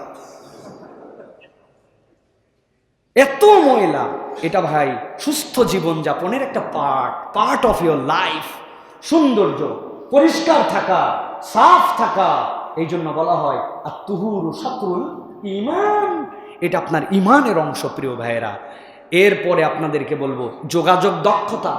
এখন থেকে আপনার একটা সার্কেল লাগবে, যোগাযোগ দক্ষতা। টিচার, ছাত্র, রুগী, তাদের সাথে আপনার একটা যোগাযোগ থাকবে, যে যোগাযোগে আপনাকে একজন দক্ষ মানুষ করে তুলবে। আপনার পরিচয় থাকবে, এমন কোনো জায়গা নাই যেই জায়গার সাথে আপনার পরিচয় নাই, এরকম একটা নেটওয়ার্কিং। এই যে সামনেই বলতেছি আমাদের ডক্টর নুরুল্লাহ ভাই আছেন, সুবহানাল্লাহ, যেখানেই যাবেন চিটাং মেডিকেলের মানুষ উনি, কিন্তু বাংলাদেশের সকল সেক্টরের সকল ডাক্তারের সাথে ওনার পরিচয় আছে। আমরা অবাক হয়ে যাই, ডাক্তার না এমন কোনো হুজুর নাই যে হুজুরের সাথে ভাই সম্পর্ক নেই। সকল হুজুরদের সাথে এই নেটওয়ার্কিং, এই যোগাযোগ কি করে? আমাদেরকে অভিজ্ঞ করে তোলে এবং আমাদের মধ্যে একটা আত্মবিশ্বাস জাগ্রত করে। আমি আমার তরুণ ভাইদের জন্য বলবো, সর্বশেষ বলবো, নৈতিক এবং পেশাদারিত্বর থেকে বড় নিয়ামত আর কিছু নাই। পেশাদারিত্বর বিশাল উদাহরণ, উহুদের যুদ্ধে মুসলমানদের এক পর্যায়ে পরাজয় হয়েছিল। কেন? পেশাদারিত্বের অভাবে। নবীজি বলছেন দাঁড়াই থাকবে, আমাদের চোখগুলা যদি পাখি খেয়ে ফেলে তাও নামবে না। ওরা দেখলো ইসলামের বিজয় হয়ে গেছে, এখন গনিমত কুরানো লাগবে। পিছন দিয়ে খালেদ বিন ওয়ালিদ আক্রমণ করলেন, 70 জন মানুষ শহীদ হলেন। পেশাদারিত্ব ছিল না ওই জায়গাতে, তারা কিন্তু হুকুম মানছে, কিন্তু পেশাদারিত্বের অভাব। নবী যা বলছেন তাই। অতএব যে কোনো পেশায়, যে কোনো কাজে আপনার পেশাদারিত্ব এমন জায়গায় যাবে, এটা যেন আইকনিক হয়, এটা যেন নীতি, আপনার কাছে নীতির আপনি মডেল যেন হন। এই জন্য নৈতিকতা এবং পেশাদারিত্ব, এটার সমন্বয় লাগবে। সাথে সাথে রুগীরা, আমরা যারা, আপনারা ডাক্তার, আমরা রুগী, আমরা আপনাদের কাছে কতগুলো জিনিস আমি নিজে চিন্তা করছি, আপনারা যদি অ্যাডভাইস দেন সেই রকম কাজ হবে ভাই, সেই রকম লেভেলে। আমাদের কথা তো হুজুর, কিন্তু আপনি যখন বলবেন একটা জিনিস, রুগী আসছে, তার স্বাস্থ্যের যত্ন নেয় না, আপনি খালি প্রেসক্রিপশন করে দেন। একজন চাচা বলছিল তার ডাক্তার বন্ধুকে যে, দোস্ত তোর রুগীদের অবস্থা কীরকম? কয় প্রথম দিকে তো রুগী ছিল না, এখন দিনে 50-60টা, আলহামদুলিল্লাহ। কয় তুই একটা বাজে ডাক্তার। বলছে এত বড় কথা বললেন, আমার ট্রিটমেন্টে ভালো হয় জন্যই তো আসে। কয় ভালো হলে ওইগুলা রুগী আবার আসে কেন? 2 মাস পরে তুই না ভিজিট লেখছিস, প্রথম ভিজিট 700, পরের বার 500, পরের বারে রুগী এত কেন? বেটা তুই চাচ্ছিস কিনা আগে মন থেকে যে রুগী যেন না আসে, সেই ব্যবস্থা কর। বেশি রুগী আসা তোর জন্য ভালো না। এটাকে আপনারা ক্রিটিসাইজ করতে পারেন, এটা ডিফারেন্ট যুক্তি দিতে পারেন, কিন্তু এটা বোঝানোর জন্য বলছি, স্বাস্থ্যের যত্নের ক্ষেত্রে আপনি একটু পরামর্শ দিবেন, আপনাদের কথা কিন্তু শুনবে রুগীরা। 2 নম্বর, চিকিৎসা করানোর প্রতি উৎসাহ দিবেন। অনেকে আল্লাহ ভরসা, নিবনি পরে নিব ইনশাআল্লাহ, আল্লাহ তাওয়াক্কাল তো আল্লাহ। ভাই এদিকে উনার আস্তে আস্তে এমন অবস্থা, শেষ অবস্থায় আসছে, ডাক্তার আর পারতেছি না, তা আপনার আল্লাহ ভরসা কই গেল? আল্লাহ ভরসার সবচেয়ে বড় দিক চিকিৎসা নেওয়া। নবী করিম সাল্লাল্লাহু আলাইহি ওয়াসাল্লাম উৎসাহ দিয়েছেন। অতএব চিকিৎসা নিতে উৎসাহিত করতে হবে, এই পরিবেশ আপনাদেরকে করে দিতে হবে। 3 নম্বর, স্বাস্থ্যকর খাদ্য। এটা বিরাট বড় একটা নিয়ামত। আপনি শুধু প্রেসক্রিপশন বলে দিচ্ছেন, কিন্তু স্বাস্থ্যকর খাদ্য আমাদের মানুষরা গ্রহণ করে না। অতএব নিরাপদ খাদ্য আমাদের জন্য অত্যন্ত গুরুত্বপূর্ণ। আমি একটা গোপন তথ্য দেই, বাংলাদেশে যেই 2টা, একটা সবজি আর একটা ফল সবচেয়ে ডেঞ্জারাস, নাম বলেন? একটা বলেন ভাই সাহস করে, ফলেরটা আগে বলেন, সবচেয়ে ডেঞ্জারাস ফল। আপেল, আঙ্গুর, কমলা বলছেন, এটা আর একটা সবজি। আমি আপনাদের কাছে একদম অথেন্টিক সোর্স থেকে বলতেছি, প্রাকৃতিক কৃষি যারা করেন তাদের মাধ্যম দিয়ে জেনে বলতেছি, সবচেয়ে ডেঞ্জারাস ফলের নাম হচ্ছে তরমুজ, আর সবচেয়ে ডেঞ্জারাস সবজির নাম হচ্ছে বেগুন। একটা বেগুনে বিষ না দিলে ওভারনাইটে পোকা ধরে, একটা তরমুজে বিষ না দিলে এক রাত্রে শেষ হয়ে যেতে পারে, জমির নিচে মাটির সাথে লেগে পচে যেতে পারে। এত পরিমাণ কেমিক্যাল, এত পরিমাণ বিষ দেয় যে স্বাস্থ্য অধিদপ্তরের নির্দেশনা অনুযায়ী 21 দিন পরে ওইটা বিক্রি করার কথা, কিন্তু আগের রাত্রে দিয়ে পরের দিন দেয়। তরমুজ খায়, বিষ খায়, বেগুন খায়, বিষ খায়, ফল খায়, বিষ খায়। আপনারা মানুষকে উৎসাহ দিবেন, নিজেরা কিছু বাগান করার চেষ্টা করেন। রুগী যে আসবে তাদেরকে আপনি কি কৃষক কিনা, আপনার লেয়ার কি, অথবা আপনি আপনার জন্য বিষ খাচ্ছেন কিনা। আপনি বিষ দিছেন বেগুনে, কিন্তু আপনার সবজির আবারটা কলার আরেকজনার। কলা আপনি মনে করছেন হেলদি ফুড, অতএব এটা খেতে হবে, কিন্তু আপনি বেগুনের চাষি আর আপনি কলা খাচ্ছেন বিষ। কলাওয়ালাও আপনাকে বিষ খাওয়াইছে, আপনি কলাওয়ালারে বেগুন খাওয়াইছেন। অতএব প্রিয় ভাইয়েরা, এটা সামাজিক দায়িত্ব হিসেবে খালি ডাক্তারি প্রেসক্রিপশন করে দিলাম না, স্বাস্থ্যকর খাদ্যের ক্ষেত্রে উৎসাহ দিবেন। আর আমার ওস্তাদ বলতেন, আপনাদেরকে বলে দেই, প্রেসক্রিপশনের সাথে একটু নবী করিম সাল্লাল্লাহু আলাইহি ওয়াসাল্লামের প্রেসক্রিপশনটা বলে দিবেন যে ভাই একটু মধু খেন সকাল সন্ধ্যা, একটু কালো জিরাটা খেন, ইমিউন সিস্টেম বিল্ড আপ করবে। একটুখানি আপনি রাসূলুল্লাহ সাল্লাল্লাহু আলাইহি ওয়াসাল্লামের তরিকা অনুযায়ী একটু লাউ খেন। কথার কথা বলতেছি, এটা কি হবে, একটা বারাকা হবে তার জীবনে। এইটা আপনাদের প্রতি অনুরোধ থাকলো। মানসিক স্বাস্থ্য, এটার ক্ষেত্রে আপনাদেরকে বলতে হবে, রুগীর উপরে খালি আপনি ঘুমের ওষুধ মারিয়ে যাচ্ছেন, ফ্রেনজিট মেরে যাচ্ছেন, রাত্রে মনে করছেন বিরাট শান্তি পেয়ে যাবে, কিন্তু ওর মনের ভিতরে অস্থিরতা, অপবিত্রতা, মন আল্লাহমুখী না। অতএব আপনি যদি আদর্শ ডাক্তার হন, এই জায়গাতে আপনি একটু তাকে প্রেসক্রাইব করে দিতে পারেন, একটু পরামর্শ দিয়ে দিতে পারেন, কারণ সে তো আপনার কাছে ঠেলায় পড়ে আসতে পারে, সে আপনি যা বলবেন তাই শুনবে, এখন এরকম লেভেলে আছে। অতএব মানসিক স্বাস্থ্য। আর একটা বিষয় বলবো, প্রতিরোধমূলক চিকিৎসা, আপনি তাকে কি না করলে আপনি এখান থেকে বাঁচবেন, এই গাইডেন্সটা একটু বলে দিবেন। মানে এই জন্য এরকম যেন চাহিদা না হয় এটা ভালো হলে হোক, ওষুধ দিয়ে তারপরে দেখা যাবে এইরকম। ইন্ডিয়ায় এক ডাক্তার একবার বলছিল যে ওষুধের সাথে যদি খাদ্যের এইগুলাই বদলানো লাগে তো ডাক্তার কি জন্য আছে, বেটা যা মন চাই তাই খা, খালি আমার ওষুধ খা, রুগী খুশি, কিন্তু এই রুগী জীবনেও সারে না। এরকম ডাক্তার আমাদের হওয়া যাবে না প্রিয় ভাইয়েরা। তা আমি আপনাদের কাছে এই বিষয়গুলি বললাম, যে বিষয়গুলি আপনাদের জানা, কিন্তু তারপরেও আপনাদের কাছে নিবেদন দিলাম। সাথে সাথে যে কথা বলে শেষ করব প্রিয় ভাইয়েরা, নবী করিম সাল্লাল্লাহু আলাইহি ওয়াসাল্লামের আদর্শের মধ্যে আমাদের জন্য মুক্তি আছে। শেষ কথা, একটু দিল দিয়ে, একটু মন দিয়ে একটুখানি বোঝার চেষ্টা করেন। আল্লাহ রাব্বুল আলামিন নবী করিম সাল্লাল্লাহু আলাইহি ওয়াসাল্লামকে আমাদের জন্য কীরকম নিয়ামত বানালেন। নবী করিম সাল্লাল্লাহু আলাইহি ওয়াসাল্লাম তো সেই নবী, যেই নবী করিম সাল্লাল্লাহু আলাইহি ওয়াসাল্লামের ব্যাপারে আল্লাহর নবীর এক সাহাবী বলছেন, নবী আকরাম সাল্লাল্লাহু আলাইহি সাল্লাম সারা রাত সালাত আদায় করলেন, সারা রাত। কিন্তু সেই সাহাবী বলছেন, সিজদায় নবীজি একটা আয়াতে কারিমায় পুরা রাত পড়ছেন। সাহাবী বলতেছেন, নবীজি বললেন, ইন তুআযিবহুম ফাইন্নাহুম ইবাদুক ওয়া ইন তাগফির লাহুম ফাইন্নাকা আনতাল আজিজুল হাকীম। হে আল্লাহ, আপনি যদি আপনার বান্দাদেরকে শাস্তি দেন তাও এরা আপনার বান্দা, আর আপনি ক্ষমা করে দিলে কেউ ধরার নাই আপনাকে। নবী সারা রাত এই আয়াতে কারিমা পড়ে নামাজ শেষ করলেন। সাহাবী বলতেছেন, আবু যার, সকাল হলে আমি তাকে বললাম, ইয়া রাসূলুল্লাহ, এক আয়াত পরেই রাত শেষ করে ফেললেন। নবীজি সাল্লাল্লাহু আলাইহি সাল্লাম বললেন, ইন্নী সাআলতু রাব্বি আশ-শাফাআতা লি উম্মতি, আমি আমার উম্মতের জন্য আল্লাহর কাছে সারা রাত শাফাআতের নিয়তে আল্লাহর কাছে চেয়েছি। ওয়াহিয়া নাইলাতুল লিমান লা ইউশরিক বিল্লাহি শাইআ, আল্লাহ আমাকে বলেছেন তোমার সকল উম্মতকে শাফাআত করার যোগ্যতা নবী আপনাকে দিয়ে দেওয়া হবে যদি সে শিরিক মুক্ত ঈমান নিয়ে থাকে। সুবহানাল্লাহ। নবীজি আমাদেরকে নিয়ে ভেবেছেন, হারিসুন আলাইকুম বিল মুমিনিনা রাউফুর রহিম। আহা, নবীকে আল্লাহ বলছেন, যে তুমি তোমার ব্যাপারে যতটুকু চিন্তা করো, নবী তোমার থেকে বেশি তোমার ব্যাপারে চিন্তা করে। সুবহানাল্লাহ। আপনি ভাবেন আমি ভালো ডাক্তার হতে হবে, নবী ভাবেন আপনার থেকে বেশি আপনি কেমন করে ভালো ডাক্তার হবেন। আল্লাহর কসম করে বলতেছি, আল্লাহ কোরআনে বলেছেন। আপনি ভাবছেন আমি ভালো মানুষ হব, নবী ভাবছেন আপনি কিভাবে ভালো মানুষ হবেন, আপনার থেকে বেশি নবী ভেবেছেন আপনার আমার জন্য। সেই নবী করিম সাল্লাল্লাহু আলাইহি ওয়াসাল্লাম, যার ব্যাপারে আল্লাহ বলেছেন ওয়াকফিদ জানাহাকা লিমানিত্তাবাআকা মিনাল মুমিনিন, হে নবী যারা মুমিন তাদের জন্য আপনার দয়ার হাতগুলোকে আপনি প্রসারিত করে দেন। আমার এইটা বলার উদ্দেশ্য, ভাই যার আদর্শে যেখান থেকেই ভালো মানুষ হওয়ার মোটিভেশন নেওয়ার চেষ্টা করি, যত বক্তব্য শুনি এইগুলা বেশিক্ষণ কাজ করবে না, একটা জিনিসই কাজ করবে, নবী চরিত্র অধ্যয়ন, নবী পড়া, নবীর সুন্নাত নিজের জীবনে ধারণ করা। ইনশাআল্লাহ এটা আপনাকে এমন গ্রেট মানুষ বানাবে, এমন মহান ব্যক্তিতে পরিণত করবে যেটা আপনি কল্পনাও করতে পারবেন না। অতএব আমার মেডিকেলের ভাইদেরকে বলবো, প্রিয় ভাইয়েরা আসেন না আমরা নবী করিম সাল্লাল্লাহু আলাইহি ওয়াসাল্লামের সিরাগুলা পড়ি।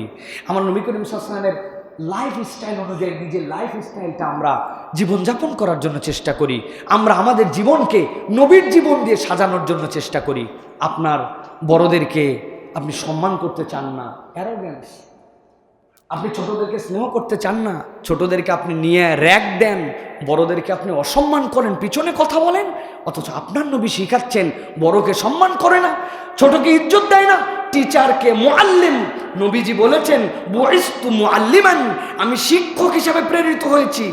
যিনি আপনাকে শিখাচ্ছেন আপনি তাকে মূল্যায়ন করছেন না, উল্টাপাল্টা আচরণ করছেন। জ্ঞান কিন্তু এত সহজ নয়। এই জন্য বলছি প্রিয় ভাইয়েরা, নবীর আদর্শের মধ্যে সবচেয়ে চমৎকার আদর্শ, সবচেয়ে সুন্দর আদর্শ ঢুকানো আছে। অতএব আমরা যদি নবী চরিত্র আমার জীবনে নেই, আমাদের জীবনে নেই, ইনশাআল্লাহ আমরা একটা পরিবর্তিত সুন্দর মেডিকেল আমরা দেখতে পাবো ইনশাআল্লাহ। আপনারা রাজি আছেন ইনশাআল্লাহ? যে আমরা চাই তা আমাদের একটা চমৎকার মেডিকেল হোক, যেখানে বৈষম্য থাকবে না, চাটুকরিতা থাকবে না, দলবাজি থাকবে না, দলের নামে বেহায়াপনা, অসভ্যতা, বর্বরতা, ছাত্র নিপীড়ন, সিট দখল, যোগ্য মানুষকে যোগ্যতার মর্যাদা না দেওয়া, এইগুলা থাকবে না। এরকম সমাজ আপনারা চান? যদি এইটা চান তাহলে আমাদের নিজেদেরকে রাসূলুল্লাহ সাল্লাল্লাহু আলাইহি ওয়াসাল্লামের তরিকা অনুযায়ী, কোরআন সুন্নাহ অনুযায়ী রবকে চিনে আমাদেরকে দুনিয়ার বুকে চলাচল করতে হবে। লাস্ট 30 সেকেন্ড বলি, রব তো তিনি যিনি আপনাকে আমাকে জিরো থেকে সুসামঞ্জস্যশীল করে আপনাকে আমাকে আল্লাহ রাব্বুল আলামিন এই পর্যন্ত নিজ কুদরতে নিয়ে আসছেন। এটার ক্ষেত্রে আপনার ব্রেন, আমার ব্রেন, আপনার আমার প্রচেষ্টা, আপনার আমার চিন্তা, এইগুলো একটা লেয়ারের পরে যুক্ত হয়েছে। কিন্তু এমন একটা লেয়ার ছিল যেই সময় আমার চিন্তা বিবেচনার কিচ্ছু ছিল না, আল্লাহ অটোমেটিক আমাকে সফটওয়্যারের মতো এই সিস্টেমের মধ্যে ঢুকায় নিজে রব আপনাকে আমাকে নার্সিং করেছেন। সুবহানাল্লাহ বলেন। মায়ের পেট থেকে ভূমিষ্ঠ হলাম, কেঁদে দিলাম, ওয়াও ওয়াও ওয়াও। নার্স এসে বলল যে যদিও ওনার হুঁশ নাই, কিন্তু বুকের কাছে নিয়ে যাও, দুধটা খাবে। ঠান্ডা মাথায় মায়ের বুকের কাছে আপনাকে নিয়ে গেল। আপনি রোদ চিনেন না, বর্ষা চিনেন না, আলো চিনেন না, বাতাস চিনেন না, আপনি দুনিয়ার দিন চিনেন না, রাত চিনেন না, খাট চিনেন না, মাঠ চিনেন না, মা চিনেন না, খালা চিনেন না। মায়ের বুকের কাছে নিয়ে কোনো রকম শুধু নিপিল বরাবর মুখটা দিল, আপনি জিহ্বা দিয়ে চুষে চুষে খেতে শুরু করলেন। কোনোদিন ভেবে দেখেছেন কে আপনার মধ্যে চুষার জ্ঞান দিল? কে আপনাকে এই দুধ গিলার জ্ঞান দিল? কে আপনার মধ্যে এটা ঢুকায় দিল? আলাম নাজআল লাহু আইনাইন ওয়া লিসানান ওয়া শাফাতাইন ওয়া হাদাইনাহুন নাজদাইন। আল্লাহ বলছেন আমি রব চোখ দিছি, আমি রব দুইটা ঠোঁট দিছি, জিহ্বা দিছি। ও হাদাইনাহুন নাজদাইন। নজদের একদল লোক বলছেন নজদ মানে মায়ের স্তন, মায়ের স্তনের দিকে যাওয়ার হেদায়েত দিছি। আমি রব, আমি আল্লাহ। ওই আলমে আরওয়াতে জিজ্ঞাসা করেছিলাম আলাস্তু বিরাব্বিকুম, আমি তোমাদের রব নই? কবরে যাওয়ার পর জিজ্ঞাসা করব মান রব্বুকা। এখন ওখানেও রব, এখানেও রব। রবের পরিচয় কোথায় পাবি? প্রাণ খোলো, আলহামদুলিল্লাহি রব্বিল আলামিন। কোরআনের প্রথমেই তোমার রবের পরিচয় দেওয়া আছে, অতএব রবকে চিনেছে যে দুনিয়া তার। আসুন আমরা রবকে চিনি নবী করিম সাল্লাল্লাহু আলাইহি ওয়াসাল্লামের পথ এবং পদ্ধতিতে। হাযা মা ইনদি ওয়াল ইলমু ইনদাল্লাহ, সুবহানাকাল্লাহুম্মা বিহামদিকা আশহাদু আল্লা ইলাহা ইল্লা আনতা আস্তাগফিরুকা ওয়া আতুবু ইলাইক। ওয়াসসালামু আলাইকুম ওয়া রাহমাতুল্লাহি ওয়া বারাকাতুহু।